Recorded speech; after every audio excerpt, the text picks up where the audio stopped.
What's good, everyone? Max here, Wealthier by the Day. Day 10. We made it 10 days. I have three topics I am going to cover today, and I hope you find them interesting. Please like, comment, subscribe, all that good stuff. Without further ado, we will jump into it. So, the first topic of today's video, sorry, I'm driving, is going to be three oil companies that print money. These are three companies in the energy sector. They're three U.S. companies, and I swear these companies print money. They are profit generating machines. It's insane. The second topic we are going to cover is how to get rich or wealthy as fast as possible. And this is, again, somewhat intuitive. It's not crazy, and it's unlikely that you will be able to do it because it's a lot harder said than done. But we'll go over it and we'll kind of talk it through and figure out what you're really going to have to do um, without having to generate a ton of capital to do that. And the third thing we're going to talk about is basically how much of your income should you be investing on an annual basis, a percentage form. So we'll jump into that. Hint, it's around 20%. All right, just so you know. You don't have to stay till the end of the video for that one. Anyways, like, comment, subscribe. Like I said, I really appreciate the support. We'll jump into it. So, what are three publicly traded U.S. companies that essentially print money? The first one is Chevron, ticker symbol CVX. The second one is Occidental Petroleum, ticker symbol OXY. And the third one is ExxonMobil, ticker symbol XOM. All of these companies, if I remember correctly, have net profit margins of anywhere from 30 to 40%. This is pretty insane, and I mean, those kinds of margins are hard to come by. What it is it's indicative of the industry, right, of the energy sector, and not all oil companies have those types of margins. And again, there's different types of oil or energy companies. There's like upstream, midstream, downstream, all the streams, any stream you could think of. There's many integrated, like integrated companies and all that. I don't know all that part super well as far as it's the energy sector, and then you have these specific tiny little niche industries within there. So not all of these companies have ridiculous margins, but I'm telling you, Chevron, ExxonMobil, and Occidental Petroleum have ridiculous net profit margins. I don't know exactly why. I mean, I haven't reverse engineered it to figure out why. But in general, energy companies tend to have pretty good profit margins from what I've seen. And for example, who is a big investor in oil stocks or energy stocks or whatever you want to call them? Hint, hint, hint. The GOAT, Warren Buffett. Why do you think Warren Buffett loves investing in energy stocks? It's not because he hates the environment. It's because they generate a ton of cash, a huge net income, a ton of actual free cash flow. These are real businesses that are pulling in money. And not only that, but they pay dividends to their investors. You're getting cash flow from investing in these companies. Now, with that said, are these three companies good buys at the current price with their current fundamentals and all that good stuff? Personally, for me, no. I think there are energy companies out there that are good buys right now. For example, I was looking at Chesapeake Energy. I don't know the ticker symbol for it. What's the other one? Cord Energy. These are some smaller companies. They're either like small cap or mid cap. I believe, yeah, I don't think they're much bigger than that. But these are companies that trade at great values, have excellent profit margins, and can maybe give you that similar effect to some of these bigger oil companies. And again, there's many different industries within the energy sector, but at the end of the day, it's a great sector to invest in, mainly because of relatively cheap valuations and huge profit margins.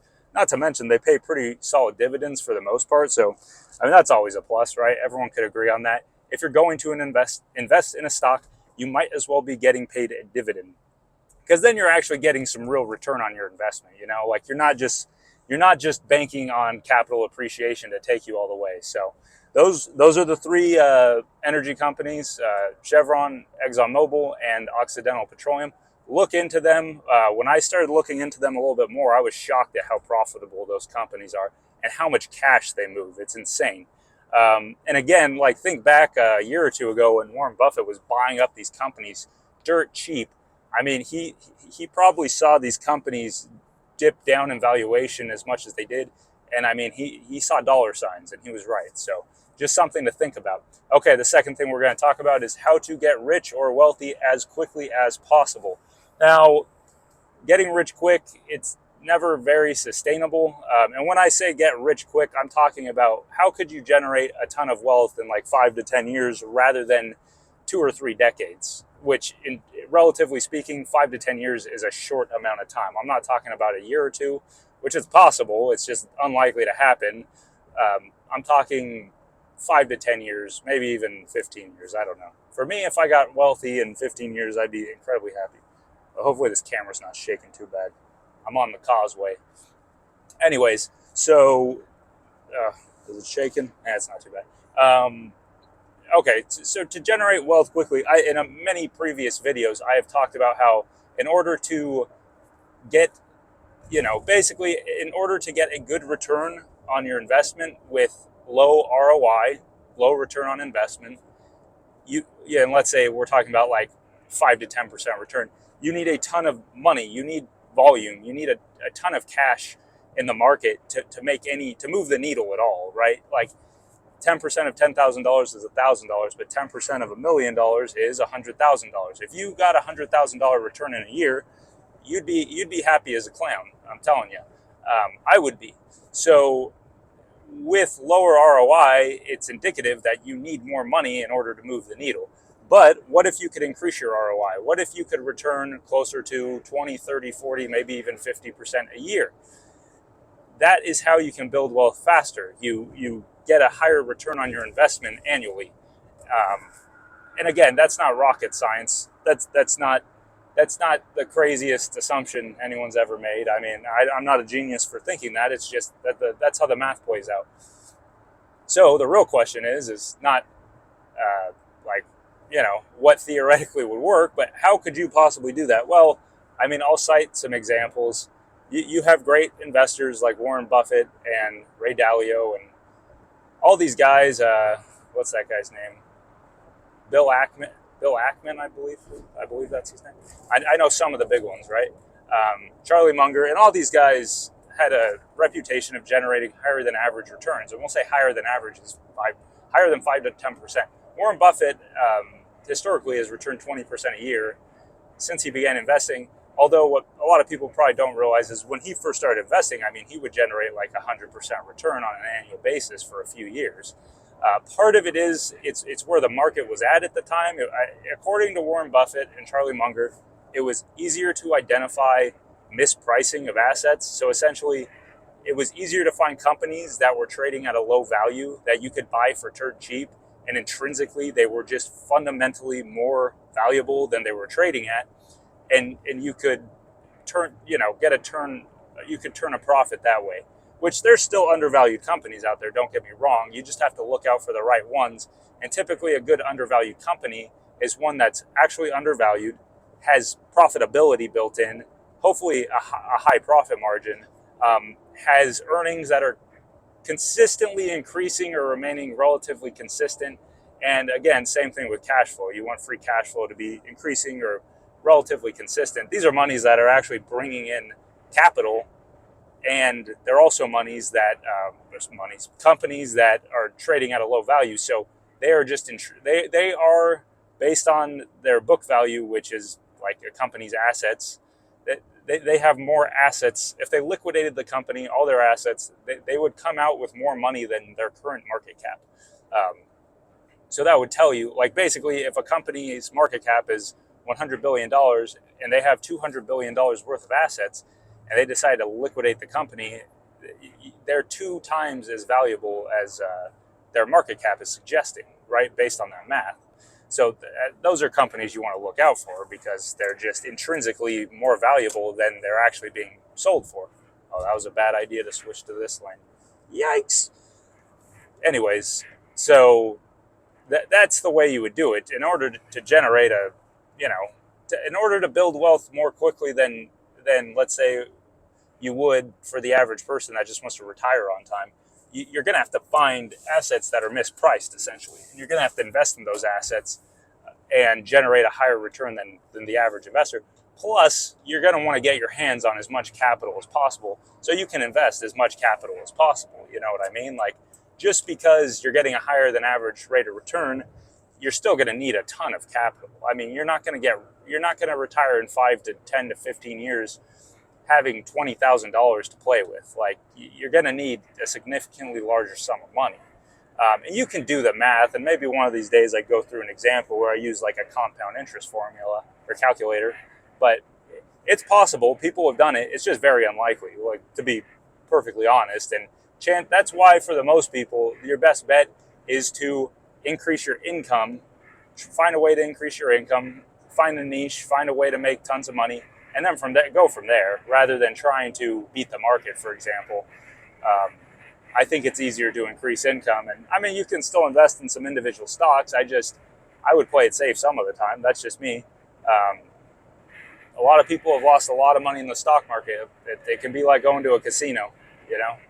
That's how a lot of old time investors would compare it, is the stock market, especially in the short term, is like a casino. So anyways, that drag is loud, man. I don't know if you guys can hear that, but that's some serious wind drag. Anyways, I just got this truck back out of the shop. It was in a bad accident, so it sucked. Anyways, next one. We're going to talk about, what can I think of it? Oh no, I'm blanking. Okay, investing 20 to 25% a year of your income into the stock market. So that's a pretty high number, and that's a solid number. That would mean you're investing 20 to 25%, you're saving, 5 to 10%, and then the rest is going towards expenses. Seems pretty reasonable. I mean, if you could do 25% in the market, 10% in savings, that's 35%. You'd have another 65% left over for expenses. You should be able to make that work for most people. I don't know. You might have to live a bit frugally, and you might have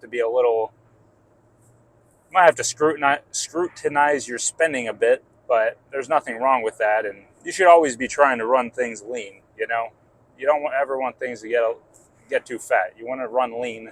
I don't care if it's your body or if it's your bank account. You want to run lean. So just a good general rule of thumb. And I mean, what that would look like is, for example, let's say someone, after taxes, they bring in $50,000 a year, let's say. That would mean you're investing $10,000 to 25%, $10,000 to $12,000 or $13,000 a year, which that's a good chunk of change. I mean, you think about that, and just think about your principal. In 5 years, you'll have 50 grand saved up, and in 10 years, you'll have 100 grand in the market, if you can follow those parameters. Now, remember, when it comes to investing, more is always more. The more you can pump into the market, the better. And I mean, opportunity cost comes into play, and opportunity cost essentially says this. It's like, if you have two investments, one that returns 10% and one that returns 5%, if you invest into the asset that returns 5%, there's a 5% ROI, opportunity cost, you could say. So you're missing out on potential money by choosing option B instead of option A. And you always need to, when it comes to money, you should always be thinking opportunity cost.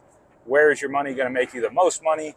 If you have debt, should you pay off your debt now, or should you pay off some of the debt and wait a little bit as you can and not accrue interest, but also put some money into the market at the same time?